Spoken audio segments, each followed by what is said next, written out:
സുരേഷ് കുമാർ, ഇതിപ്പോൾ അവിടെ നിന്ന് KMML-ഉം IRE-യും ഒന്നും കരിമണൽ കൊണ്ടുപോകുന്നതിന് നിങ്ങൾ എതിരല്ലല്ലോ, ഇല്ലേ? ഇത് നാട്ടുകാർ പറയുന്നുണ്ടായിരുന്നു, നമ്മുടെ സ്വത്താണ്, അത് നമ്മുടെ നാട്ടിൽ തന്നെ പ്രോസസ്സ് ചെയ്യട്ടെ, അതിന് ഞങ്ങൾ ആരും എതിരല്ല എന്ന്. ഈ ലോറികൾ തോട്ടപ്പള്ളിയിൽ നിന്ന് കയറി വരുമ്പോൾ വലത്തോട്ടേക്ക് സഞ്ചരിക്കുന്നതിന് പകരം ഇടത്തോട്ടേക്ക് പോകുന്നു. അതാണല്ലോ പ്രശ്നമായിട്ടുള്ളത്.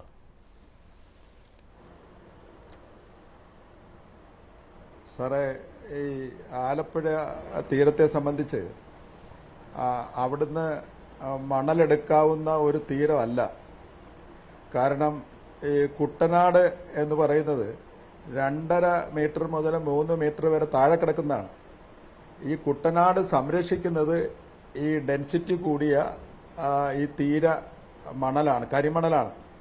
ഈ കരിമണൽ ഇവിടെ എടുത്തുകൊണ്ട് പോയിട്ട് വേറെ ഏതെങ്കിലും മണൽ ഇവിടെ കൊണ്ടിട്ടാൽ ഈ കുട്ടനാടെന്ന് പറയുന്ന സ്ഥലത്ത് നമുക്ക് പാടി കൾട്ടിവേഷൻ നടക്കത്തില്ല, ഉപ്പളമായിട്ട് മാറും അത്.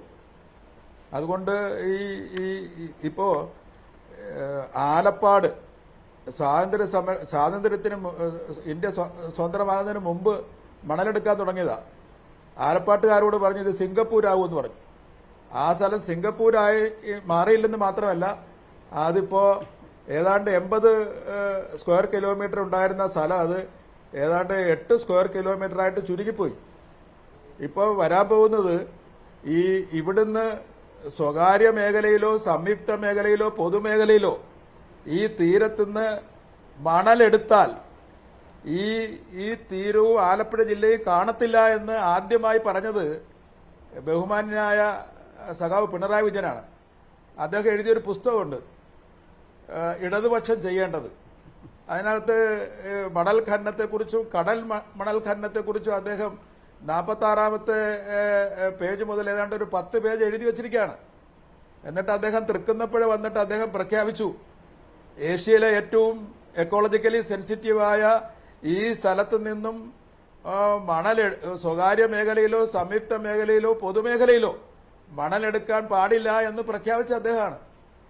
ഇവിടെ എൻ്റെ സുഹൃത്ത് ഇവിടെ സൂചിപ്പിച്ചത് അദ്ദേഹം മൈനിങ് എന്ന് തന്നെയാണ് പറഞ്ഞത്. എനിക്ക് വലിയ സന്തോഷമുണ്ട്. കാരണം ഈ തോട്ടപ്പള്ളിയിൽ മൈനിങ് നടക്കുന്നെന്ന് ഇവിടെ ശരിക്കും ഗവൺമെന്റോ മറ്റ് ഏജൻസികളോ സമ്മതിച്ചിട്ടില്ല. പക്ഷെ അദ്ദേഹത്തിന്റെ സംഭാഷണത്തിൽ മൊത്തം അദ്ദേഹം പറഞ്ഞത് മൈനിങ് എന്നാണ് പറഞ്ഞത്. മൈനിങ് എന്നൊരു വാക്ക് ജില്ലാ കളക്ടർ ഇവിടെ നടക്കുന്നതെന്ന് പറഞ്ഞാൽ അന്ന് ഇവിടെ ഖനനം നിൽക്കും. അന്ന് എന്നാണോ ഇത് മൈനിങ് ആണെന്ന് പറയുന്നത് അന്ന് മുതൽ ഇവിടെ മണലെടുക്കാൻ പറ്റൂല. പിന്നെ കുട്ടനാടിനെ രക്ഷിച്ചെന്ന് പറഞ്ഞല്ലോ, 54 ലക്ഷം മെട്രിക് ടൺ മണല് IRE-യും KMML-ഉം വഴി എടുത്ത് അവർ കുറെ ഉപയോഗിച്ചു, ബാക്കി CMRL-നും കൊടുത്തപ്പോ കുട്ടനാട് രക്ഷപ്പെട്ടു എന്നാണല്ലോ ഇവിടെ പറയുന്നത്. കുട്ടനാട്ടിൽ എന്താണ് രക്ഷപ്പെട്ടതെന്ന് പറയൂ. എന്റെ സുഹൃത്ത് ഇവിടെ നിന്ന് കുട്ടനാടിനെ രക്ഷിച്ചു എന്ന് പറഞ്ഞു. കുട്ടനാട് സംഭവിച്ചത് ഉപ്പുവെള്ളം കയറി ഏതാണ്ട് 7500ഓളം ഹെക്ടർ സ്ഥലത്ത് കൃഷി ചെയ്യാൻ പറ്റാതായി. വേനൽക്കാലത്ത് മട വീണതായിട്ട് ആരെങ്കിലും കേട്ടിട്ടുണ്ടോ? ആദ്യമായി ഈ കഴിഞ്ഞ കൊല്ലം കൈനകരി ഭാഗത്ത് ഈ ഉപ്പുവെള്ളം കയറി മട വീണു. അപ്പോ ഈ കുട്ടനാടിലെ വെള്ളം ഈ സ്വാമിനാഥൻ കമ്മീഷൻ എന്റെ സുഹൃത്തൊന്ന് വായിച്ച് പഠിക്കണം.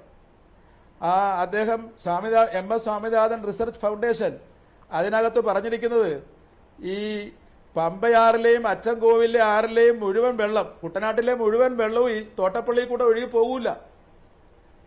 കുട്ടനാട്ടിലെ 1/3 വെള്ളം മാത്രമേ ഇതുവഴി പോകത്തുള്ളതാണ്.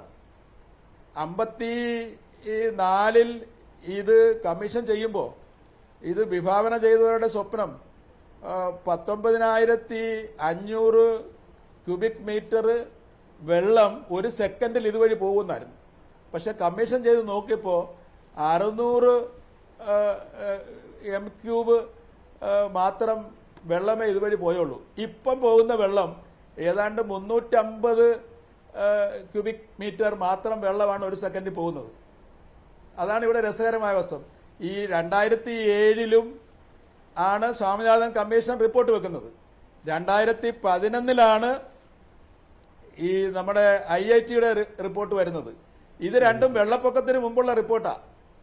പക്ഷേ 31/5/2019 ഉത്തരവിറക്കിയപ്പോൾ വെള്ളപ്പൊക്കത്തിന് വേണ്ടി സ്വാമിനാഥനും IIT പറഞ്ഞെന്നാണ്. വെള്ളപ്പൊക്കത്തിന് വേണ്ടി പറഞ്ഞതല്ല. IIT ഈ മോഡേണൈസേഷൻ ഓഫ്, ആ റിപ്പോർട്ട് എടുത്ത് നോക്കിയാൽ അറിയാം, modernisation of Thanneermukkom bund and Thottappally spillway, അതിൽ വളരെ വ്യക്തമായി പറയുകയാണ് സാറ്റലൈറ്റ് വഴി ഈ സലൈൻ ഇൻട്രൂഷൻ മനസ്സിലാക്കിയിട്ട് ഓട്ടോമാറ്റിക്കായിട്ട് ഷട്ടർ വീഴണം, ഓട്ടോമാറ്റിക്കായിട്ട് ഷട്ടർ ഉയരണം, കമ്പ്യൂട്ടർ വഴി ഇത് ക്രമീകരിക്കണം. ഇതാണ് പറഞ്ഞത്.